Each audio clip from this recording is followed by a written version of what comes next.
بسم اللہ الرحمن الرحیم۔ آج کا بیان صرف اہم نہیں بلکہ بہت اہم ہے، اور قرآن کا یہ سادہ سا پیغام میں سادہ الفاظ کے اندر بیان کروں گا، اور اگر آپ اس سادہ سے کلیے کو سمجھ جائیں تو دنیا کا کوئی فریب کار آپ کو دھوکہ نہیں دے سکے گا، اور اگر آپ نے اس کلیے کو اختیار نہ کیا، یہ بات سمجھنے کی کوشش نہ کی، تو پھر آپ ان فریب کاروں کے چکر میں پڑ جائیں گے، ان کی جال میں پھنس جائیں گے، اور اللہ کے سامنے اپنے بچنے کی کوئی عذر پیش نہ کر سکیں گے۔ سورہ البقرہ کے اندر دو کردار پیش ہوئے ہیں، مالک نے دو کردار آپ کے سامنے لائے ہیں، اور پھر آپ کو اتنی عقل دی ہے کہ آپ پہچانو اپنے ارد گرد ماحول کے اندر۔ ایک کردار وہ ہے جس نے اپنی جان کو اللہ کی رضا کے لیے بیچ دیا، وہ صرف اپنے مالک اور خالق کی رضا چاہتا ہے، اور دوسرا کردار اس فریبکار کا ہے جس کی باتیں تو آپ کی بڑی دنیا کی زندگی میں اچھی لگتی ہیں، دل موہ لینے والی ہیں، لیکن وہ بڑا ہی فسادی ہے۔ یہ دو کردار آپ کے سامنے آج موجود ہیں، اور آپ ہمیشہ اپنے مالک سے دعا بھی مانگتے ہیں کہ یا اللہ، یہ جو دو راستے ہیں، ایک گمراہوں کا راستہ اور ایک صراط مستقیم نیک لوگوں کا راستہ، مجھے نیک لوگوں کے راستے پر چلا۔ اور پھر کہتے ہیں کہ یا اللہ، مجھے گمراہوں اور بے دینوں کے راستے پر نہ چلانا، اور پھر قرآن کی شکل میں اللہ تعالیٰ نے دونوں راستے آپ کے سامنے واضح کر دیے ہیں۔ یعنی یہ جو دو کردار ہیں، یہ پورے قرآن میں اللہ تعالیٰ نے بکھیر دیے ہیں، اور پھر آپ کو اختیار دیا ہے کہ اب آپ کا جو جی چاہے، جس کردار کو آپ پسند کریں اس کو اپنائیں، اس کو اپنا لیڈر مانیں، سر کا تاج مانیں، اور اسی کے ساتھ آپ کا انجام ہوگا۔ تو سب سے پہلے آج میں آپ کے سامنے ایک ایسے کردار کا بیان لا رہا ہوں جس نے فریب کاری اور دھوکہ دہی کی انتہا کر دی۔ میرے ایک بھائی نے اس کا یہ ویڈیو مجھے بھیجا اور کہا کہ اس کے اوپر ذرا تبصرہ کریں۔ حالانکہ اس طرح کے دوسرے اور بھی مولوی ہیں جن کا کردار سامنے آیا ہے، ان کے اوپر بھی میں نے تبصرہ کیا ہے، لیکن اس فریب کار کی بات سن کے تو میری عقل حیران ہے کہ انسان اس قدر شیطان کا چیلا بن سکتا ہے اور انسانیت کا اس طرح دشمن بن سکتا ہے، اور پھر بھی اگر لوگ ان کو نہ پہچانیں تو پھر یہ بڑے مجرم ہوں گے۔ پہلے ذرا اس کا بیان سنیں۔ عثمانی فرقہ، علامہ ابن تیمیہ، احمد بن حنبل، ابن قیم وغیرہ عملی فقہا محدثین پر شرک کا فتویٰ لگاتے ہیں یا ان کو غلط کہتے ہیں۔ یہ لوگ عہد روح کے قائل ہیں۔ سوال و جواب میت کے وقت اس طرح آج کے عرب جن کے کرا نیال ابن تیمیہ، احمد بن حنبل، پہلی بات یہ ہے کہ فرقہ عثمانیہ یہ خود ایک مرتد فرقہ ہے، زندادکہ کا فرقہ ہے، اور یہ سب سے بڑی بات یہ ہے کہ یہ محرف قرآن ہے، قرآن مقدس کی آیات کے معانی کو بدلتی ہیں۔ ڈاکٹر عثمانی سے لے کر اس کی پوری ذریت ہر مسئلے میں 17 آیات کے انہوں نے معنی بدلے ہوئے ہیں، اور پورے قرآن کے سیاق و سباق، عربی لغت اور قواعد تفسیر سب کے خلاف ان کی اپنی ڈگڈگی ہے، اور اپنے ایجاد اور اپنی تحریف پر کہتے ہیں قال اللہ۔ اس لیے یہ کوئی مولوی خضر حیات بکروی ہیں جو اپنے اکابرین کا دفاع کر رہے ہیں۔ پہلے میں ان کا تعارف کرا دوں، یہ دیوبندیوں کی ایک شاخ ہے، اشاعت و توحید و سنت کے نام سے یا پنج پیری کے نام سے جو اپنے آپ کو ظاہر کرتے ہیں، اور دھوکہ یہ دیتے ہیں کہ یہ قرآن اور سنت کی اشاعت کرتے ہیں، اشاعت و توحید و سنت، حالانکہ یہ قرآن کی دعوت کے بھی منکر ہیں اور سنت کے بھی یہ انکاری ہیں۔ اور اس وجہ سے یہ ڈاکٹر مسعود الدین عثمانی رحمۃ اللہ علیہ کے خلاف یہ زہر اگل رہا ہے، یہ ناگ، کیونکہ اس کے اکابرین کو ڈاکٹر مسعود الدین عثمانی رحمۃ اللہ علیہ نے قرآن اور حدیث کے مقابلے میں کھڑا کیا اور بتایا کہ دیکھو تمہارے جو بانی ہیں، یہ قاسم نانوتوی ہوں، اس سے نیچے جتنے ہیں یہ محمود الحسن ہوں یا شبیر احمد عثمانی ہوں، انہوں نے قرآن کے ساتھ بڑا ظلم کیا ہے۔ تفسیر شبیر احمد عثمانی کے اندر محمود الحسن صاحب ایاک نعبد و ایاک نستعین کی تشریح میں لکھتے ہیں کہ اللہ کے مقبول بندوں کو خالص واسطہ رحمت الہی سمجھ کر اگر ان کو آواز دی جائے، ان کو پکارا جائے تو یہ بھی اللہ ہی کو پکارنا ہے۔ غور کیجئے ذرا، یعنی اگر کوئی مقبول بندے نبی علیہ السلام یعنی پیارے بندے یا رسول مدد کہہ دے یا علی مدد کہہ دے، تو دیوبندیوں کے نزدیک، محمود الحسن کے نزدیک، شبیر احمد عثمانی کے نزدیک یہ اللہ ہی کو پکارنا ہے۔ اب ڈاکٹر عثمانی رحمۃ اللہ علیہ کا جرم یہ ہے کہ انہوں نے کہا کہ حضرت صاحب نے یہاں اللہ کی کتاب کا انکار کیا ہے اور شرک کا دروازہ کھولا ہے اور یہ مشرک ہے، اور فتویٰ لگایا ہے ان کے اوپر، ان کے سارے اکابرین کے اوپر۔ اور جس طرح یہ خود ایک لسٹ بیان کر رہے ہیں کہ احمد ابن حنبل، ابن تیمیہ، ابن قیم اور نیچے ان کے جتنے خدام ہیں، کہتے ہیں ڈاکٹر عثمانی رحمۃ اللہ علیہ نے کسی کو نہیں چھوڑا ہے۔ بھائی کسی کو نہیں چھوڑا ہے، جب اللہ کی کتاب کو جٹلا کر مرے ہیں اور اللہ کی کتاب کے خلاف انہوں نے راہ دکھائی ہے،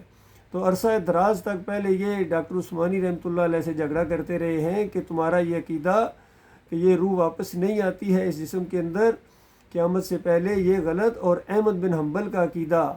کہ روح واپس آ جاتی ہے، یہ قبر میں مردہ سننا شروع ہو جاتا ہے، یہ صحیح ہے۔ اور ابن تیمیہ نے جو احمد بن حنبل کے مناقب میں جو کتاب لکھی اس میں کہتے ہیں کہ یہ مردوں کے سننے کا عقیدہ یہ احمد بن حنبل سے ضروریات دین کی طرح معلوم ہو گیا ہے۔ تو اگر آپ نے یہ تحقیق نہیں کی ہے تو آپ کا قصور ہے۔ آنکھیں بند کر کے اگر اپنے اکابرین کا دفاع کرو گے تو دنیا کو تو تم دھوکہ دے لو گے، اور اللہ کی کتاب کی وہ بات پوری طرح اس کے اوپر فٹ آ رہی ہے۔ مالک فرماتا ہے وَمِنَ النَّاسِ مَن يُعْجِبُكَ قَوْلُهُ فِي الْحَيَاةِ الدُّنْيَا، کہ ایسے لوگوں میں سے ہیں جن کی دنیا کے اندر ان کا قول بڑا ہی آپ کو خوشنما نظر آتا ہے، اور وَيُشْهِدُ اللَّهُ عَلَىٰ مَا فِي قَلْبِهِ، اور بار بار اللہ کو گواہ بناتا ہے، یعنی دینداری کے روپ میں آتا ہے کہ یہ تو قرآن کو ماننے والے ہیں، یہ تو حدیث کو ماننے والے ہیں، اشاعت کرنے والے ہیں۔ مالک فرماتا ہے وَهُوَ لُبُّ الْخِصَامِ، یہ سب سے بڑے جھگڑالو ہیں، سب سے بڑے جھگڑالو ہیں۔ اور میں ان کو یاد دلا دوں، ڈاکٹر عثمانی رحمۃ اللہ علیہ نے اپنے ایک بیان کے اندر، گفتگو کے اندر کہا کہ ان کے جو بڑے تھے یہ غلام اللہ صاحب جنہوں نے تفسیر بھی لکھی ہے، یہ وہاں ڈاکٹر صاحب کے پاس آیا کرتے تھے، چونکہ یہ مال وغیرہ کے بہت شوقین ہوتے ہیں، گرائی کرتے ہیں، ہر جہاں سے ان کو موقع ملتا ہے۔ اور ڈاکٹر صاحب بھی جو بھی کوئی توحید کی موٹی موٹی بات بیان کرتا تھا، ڈاکٹر صاحب اس کی حوصلہ افزائی کرتے تھے، لیکن جب بات آگے بڑھتی گئی، ان کے اکابرین کے اوپر فتوے لگے، تو غلام اللہ صاحب کہنے لگے کہ ڈاکٹر صاحب کچھ تو خیال کریں، یہ اشرف علی تھانوی اور یہ گنگوئی اور یہ بڑے بڑے جو ہے ہمارے محمود الحسن اور شبیر احمد عثمانی، قاسم نانوتوی، کچھ تو ان کی جو ہے نا تعویل کریں، ان کے بیانات جو انہوں نے دیے ہیں اس کی تعویل کریں۔ ڈاکٹر صاحب کہتے ہیں میں شرک کی کیا تعویل کروں، شرک کی تو کوئی تعویل نہیں ہو سکتی، اب بالکل واضح شرک ہے، تو میں کیسے ان کو اللہ کی کتاب کے فتوے سے بچاؤں، اور اگر میں ان کا دفاع کروں گا تو پھر اللہ کی کتاب میرے اوپر فتویٰ لگاتی ہے، فَمَن لَّمْ يَحْكُم بِمَا أَنزَلَ اللَّهُ فَأُولَٰئِكَ هُمُ الْكَافِرُونَ، کہ جب بات بالکل سامنے آ جائے، اللہ کی بات دو چار کی طرح سامنے آ جائے،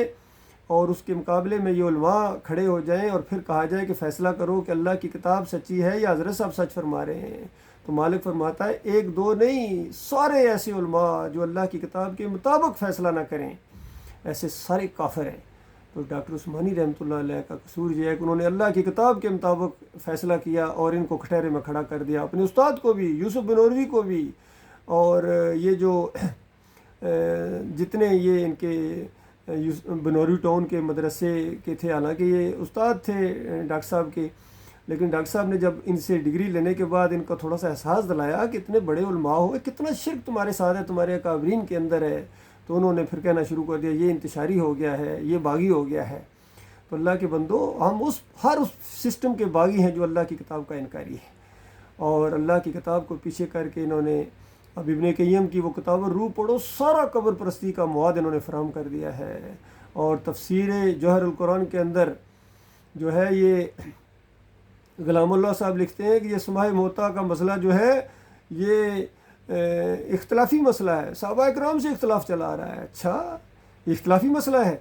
اللہ کی کتاب کہے اموات غیر احیاء، یہ مردے ہیں، ان کے اندر زندگی کی رمق تک باقی نہیں ہے۔ اور ثم انکم بعد ذلک المیتون ثم انکم یوم القیامت تبعثون، تم اس زندگی کے بعد تمہیں موت ہے، پھر قیامت کے دن تمہیں اٹھایا جائے گا۔ وہم عن دعائہم غافلون، تمہاری دعاؤں سے غافل ہیں۔ اتنے واضح عقائد قرآن کے، اور کہو کہ یہ اختلافی مسئلہ ہے صرف اپنے اکابرین کو بچانے کے لیے۔ اور یہ خضر آیات بکروی آگے جا کے کہہ رہے ہیں، کیونکہ اس کا کلی لمبا تھا، تو کہہ رہے ہیں کہ امکانات تو کہا جا سکتا ہے کہ مردے سنتے ہیں، امکانات ہے، لیکن سننے کا قائل نہیں ہونا چاہیے۔ اندازہ لگے اس طرح چور دروازہ اس نے کھولا ہے، امکان نہیں ہے، سننے کا امکان نہیں ہے۔ جو سننے کا امکان مانتا ہے وہ بالکل کتاب اللہ کا انکاری ہے۔ جس طرح محمد حنیف نے شروع میں یہ موقف حبل اللہ رسالہ کے اندر لکھا کہ یہ جو سجدہ تعظیمی کا معاملہ ہے کہ کسی انسان نے کسی انسان کے سامنے سجدہ کیا ہے، یہ جو معروف سجدہ ہے تو یہ بالکل شرک ہے، ناجائز ہے، خارج از امکان ہے، اس کا امکان بھی نہیں ہے۔ اور بعد میں جب اس کے عقیدے کے اندر خرابی آئی تو اس کے بعد اس نے اسی سجدہ تعظیمی کو نہ صرف جائز بلکہ فتوے لگائے کہ جو یوسف علیہ السلام کو سجدہ نہیں مانتا ہے وہ قرآن کا انکاری ہے، توحید سے نہ بلد ہے، ایمان سے خالی ہے۔ تو حالانکہ ڈاکٹر عثمانی رحمۃ اللہ علیہ اس کی بہترین تشریح کر کے گئے تھے کہ یہ سجدہ شکر ہے جو اللہ کو ہوا ہے، اور جو یوسف علیہ السلام کو سجدہ مانتا ہے اس کا ایمان صحیح نہیں ہے۔ تو اندازہ لگائیے، تو آج تو یہ ڈاکٹر صاحب کی دعوت پھیلتی جا رہی ہے، ان کو آگ لگی ہوئی ہے، ان مشرکین کو، ان مسلک پرستوں کو، فرقہ پرستوں کو۔ ایسے نہیں اس کی چیخیں نکل رہی ہیں اس بکروی کی، اس بکری کی میں کر رہا ہے، کیونکہ اس کے کابرین کے مشرکانہ عقائد کے اوپر ڈاکٹر عثمانی رحمۃ اللہ علیہ نے ایسی چوٹ ماری ہے، اس کا بیجا پھاڑ دیا اس اللہ کے بندے نے۔ اور کتابیں لکھ کے ایمان خالص، قسط اول اور قسط دوم، ان کے سارے اکابرین، چاہے یہ صوفیہ ہوں، چاہے یہ مولوی ہوں، مشائخ اور علماء، ان کے سب کو ایک کٹہرے میں کھڑا کر دیا اس اللہ کے بندے نے۔ اور اپنے کتابچوں کے آخر میں ان کے کتابوں کے فوٹو دیے ہیں کہ دیکھو تمہارے یہ اکابرین ہیں، یہ بڑے بڑے علماء ان کو ریفرنس کے طور پر پیش کرتے ہیں، اور اس سے پہلے تو تم ان کے انہی عقیدوں کی وجہ سے ان کو رحمۃ اللہ علیہ کہتے رہے ہو۔ خود احمد بن حنبل کا بیٹا کہتا ہے کہ میرے والد صاحب تعویذ لکھا کرتے تھے، بتاؤ کہاں اس کو بچاؤ گے؟ اجرت کو وہ جائز قرار دیتا ہے، اسی لیے ان کو بہت زیادہ پسندیدہ شخصیت ہے ان کی، کیونکہ یہ سارے اجرتی ہیں، جتنے دیوبندی ہیں یا بریلوی ہیں، اہل حدیث بھی، سلفی بھی، یہاں سعودی بھی، سارے کے سارے دین کو بیچتے ہیں، اجرت لیتے ہیں، نماز پڑھانے کے پیسے لیتے ہیں۔ اندازہ لگائیے، نماز پڑھانا بھی اللہ کی بندگی ہے، نماز پڑھنا بھی اللہ کی بندگی ہے، اللہ کی بندگی بیچتے ہو۔ اذان دینا تو بہت بڑا اعلان ہے توحید کا اور رد شرک ہے، اس کو بیچتے ہو، شرم نہیں آتی؟ حرام خورو، تم شیخ القرآن ہو۔ ڈاکٹر صاحب کہا کرتے تھے کہ یہ جو شیخ القرآن کہلاتے ہیں، ایسا اشارہ لگتا ہے کہ بالکل غلام اللہ کی طرف تھا، یا اس جیسے جتنے بھی ہیں، کہ جتنے یہ شیخ القرآن ہیں، یہ اجرت لیتے ہیں دین کے اوپر، یہ شیخ القرآن نہیں، یہ حرام خور ہیں۔ اس وجہ سے ان کو بہت زیادہ ڈاکٹر عثمانی رحمۃ اللہ علیہ سے چڑ ہے،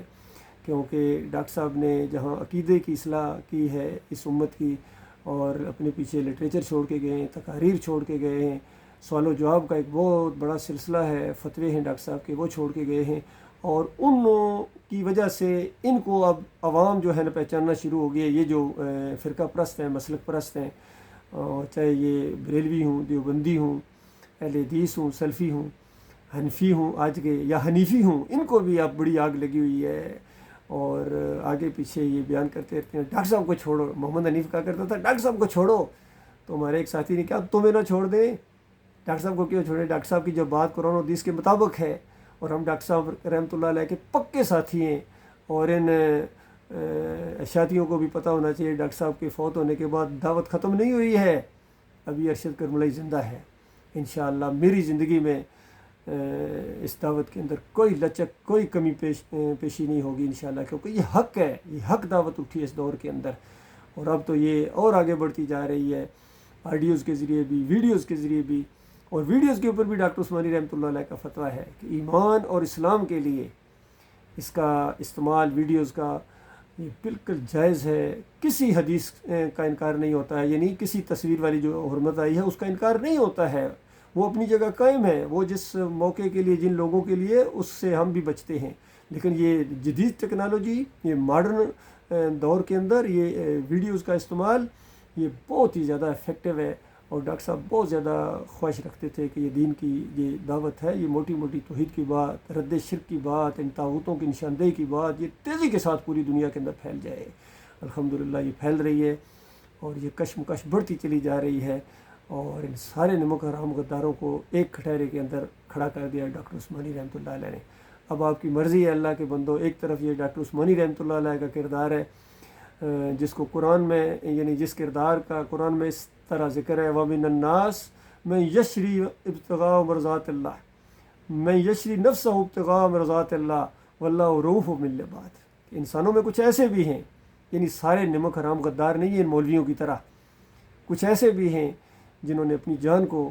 یعنی اللہ کی رضا کے لیے گویا بیچ دیا ہے، اور اللہ تعالیٰ ایسے لوگوں سے بہت ہی زیادہ محبت کرتا ہے، بہت مہربان ہے مالک ایسے لوگوں کے اوپر۔ اس کی بہترین مثال انبیاء گزرے ہیں،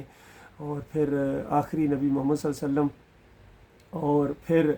صحابہ اکرام ہیں، تابعین ہیں، تبع تابعین ہیں، اور اسی راستے کے اوپر چلے ہیں آگے، جس طرح امام بخاری رحمۃ اللہ علیہ، ابو حنیفہ رحمۃ اللہ علیہ ہیں۔ اور آخر میں یہ بھی بتا دوں کہ یہ جو خضر حیات بکروی صاحب ہیں، آگے جا کے اپنے کلپ کے اندر احمد بن حنبل کی اس روایت کو بھی دلیل بناتے ہیں کہ دیکھو احمد بن حنبل صاحب فرماتے ہیں کہ انبیاء کے جسموں کو مٹی نہیں کھاتی، اور پھر یہ کہتے ہیں یہ روایت تو بالکل پوری امت مانتی چلی آ رہی ہے۔ بھائی پوری امت اگر شرک کے اوپر اکٹھی ہو گئی ہے، حالانکہ رد کیا ہے اس کا امام بخاری رحمۃ اللہ علیہ، امام زاوی بھی نام لے کے اس روایت کا رد کیا اور کہا کہ یہ منکر روایت ہے، اور اسی کو ڈاکٹر عثمانی رحمۃ اللہ علیہ نے پیش کر کے ثابت کر دیا کہ اس منکر روایت کے اوپر تم نے ایمان عقیدہ بنا لیا، قرآن کو تم نے پیچھے چھوڑ دیا ہے۔ قرآن میں تو بالکل واضح عقائد موجود ہیں، الحمدللہ سے لے کر والناس تک ایک ہی عقیدہ ہے کہ لوگوں تمہارا مالک، تمہارا خالق، تمہارا داتا، تمہارا دستگیر، تمہارا مشکل کشا، تمہارا حاجت روا ایک اللہ ہے، اور ان قبر والوں کو پکارتے ہو اموات غیر حیاء، یہ مردے ہیں، ان کے اندر زندگی کی رمق تک باقی نہیں ہے، قیامت سے پہلے کوئی مردہ سر نہیں اٹھا سکتا ہے۔ ان کی نظر و نیازیں کرنا، ان کے واسطے وسیلے دینا، اور ان کی پکاریں لگانا، اور یہ تعویذ گنڈا، امام زامن، گھوڑے کی پوجا، گائے کی پوجا، مورتی پوجا، مزار پوجا، ان کو پوری طرح ڈاکٹر صاحب نے رد کیا ہے، اور یہ مزار پرستی کو پوری طرح بت پرستی کہا ہے، اور ثابت کیا ہے کہ آج مسلمان جس شرک کے اندر مبتلا ہے یہ بالکل ہندوؤں کی طرح وہی مورتی پوجا ہے۔ اللہ تعالیٰ غور و فکر کرنے کی توفیق عطا فرمائے، اور نیک لوگوں کے راستے پر چلنے کی توفیق عطا فرمائے۔ لہٰذا بالکل میں ارشد کرم اللہ اس بات کا اعلان کرتا ہوں کہ میں ڈاکٹر عثمانی رحمۃ اللہ علیہ کا پکا ساتھی ہوں الحمدللہ، اور اگر کسی کو شوق ہے بات چیت کرنے کا یا اپنے باطل عقائد کو ثابت کرنا، میرے سامنے آئے، انشاءاللہ قرآن و حدیث کی روشنی میں بالکل ان کو بد عقیدہ ان سارے مسلکوں کو ثابت کر دیا جائے گا، اور قرآن کے عقیدے کو ثابت کیا جائے گا کہ آج امت مسلمہ جو ذلت خواری کے اندر ہے، عربی ہوں یا اجمی ہوں، یہ اسی شرک کی وجہ سے، عربی سب سے زیادہ مجرم ہے، وہ بھی گمت کے بجاری ہیں، گمت کے رکھوالے ہیں، شرک کے رکھوالے ہیں، بادشاہت کے رکھوالے ہیں، شرکیہ بادشاہت، اور دوسرے اجمی جو لوگ ہیں یہ جمہوریت اور یہ سارے شرک کے رکھوالے ہیں، اور ان کی جتنی یہ کوششیں یہ شرک کے دفاع کے لیے ہیں۔ باقی اگر آج اللہ کی طرف رجوع کر لو، اللہ کے بندوں، نہ ہندو تمہیں آنکھیں دکھائے گا، نہ یہودی تمہارے اوپر دھونس بٹھائے گا، اور تمہاری عزت اللہ تعالیٰ دوبارہ بحال کرے گا۔ میں تمہارا بھائی ہوں، میں کسی مسلک سے میرا کوئی تعلق نہیں ہے، کسی سیاسی پارٹی سے میرا کوئی تعلق نہیں ہے، نہ میں پیر ہوں، نہ میں مولوی ہوں، بلکہ میں آپ کا بھائی ہوں، اور جو ایمان کی طرف رخ کر رہے ہیں وہ میرے بھائی ہیں، اور اس کا ساتھ دو۔ یہ توحید کی دعوت اٹھی ہے، یہ بڑی زبردست دعوت اٹھی ہے اللہ کے بندو، یہ ایک موقع اللہ تعالیٰ نے آپ کو دیا ہے، اگر یہ موقع ہاتھ سے نکل گیا تو اس کے بعد دوبارہ موقع کبھی نہیں ملے گا، جنت کی ان بہاروں سے محروم رہ جاؤ گے، اور جہنم کی خوفناک آگ کی لپیٹ میں آ جاؤ گے۔ لہذا یہ کوئی آپشنل چیز نہیں ہے، رد کرو ان سارے مولویوں کا اور مسلکوں کا، اور اللہ کی توحید کی طرف آؤ، ایمان خالص کی طرف آؤ، نیک لوگوں کے راستے پر چلو۔ نیک لوگوں کے راستے پر چلنا صحیح ایمان ہے، اور ان کو پوجنا پکارنا نہیں ہے، اور نہ ہی ان بدعقیدہ لوگوں کی حوصلہ افزائی کرنی، ان کے پیچھے نمازیں نہیں پڑھنی، یاد رکھیے علی انجینئر کی طرح، یہ اب امام تو کیا مقتدی بننے کے لائق نہیں ہیں۔ تو یہ معاملہ ہے، اللہ کے بندے ایمان خالص پر اکٹھے ہو جاؤ، اللہ آپ کا حامی ناصر، اللہ میرا بھی حامی ناصر ہے، اللہ تعالیٰ مخلص لوگوں کو ہماری طرف ان کا رخ کرے، اور ہمیں ایک مضبوط پلیٹ فارم اللہ تعالیٰ نے عطا فرمایا ہے، یہ دعوت بڑھتی جائے گی حتیٰ کہ یہ انشاءاللہ غلبہ پکڑے گی۔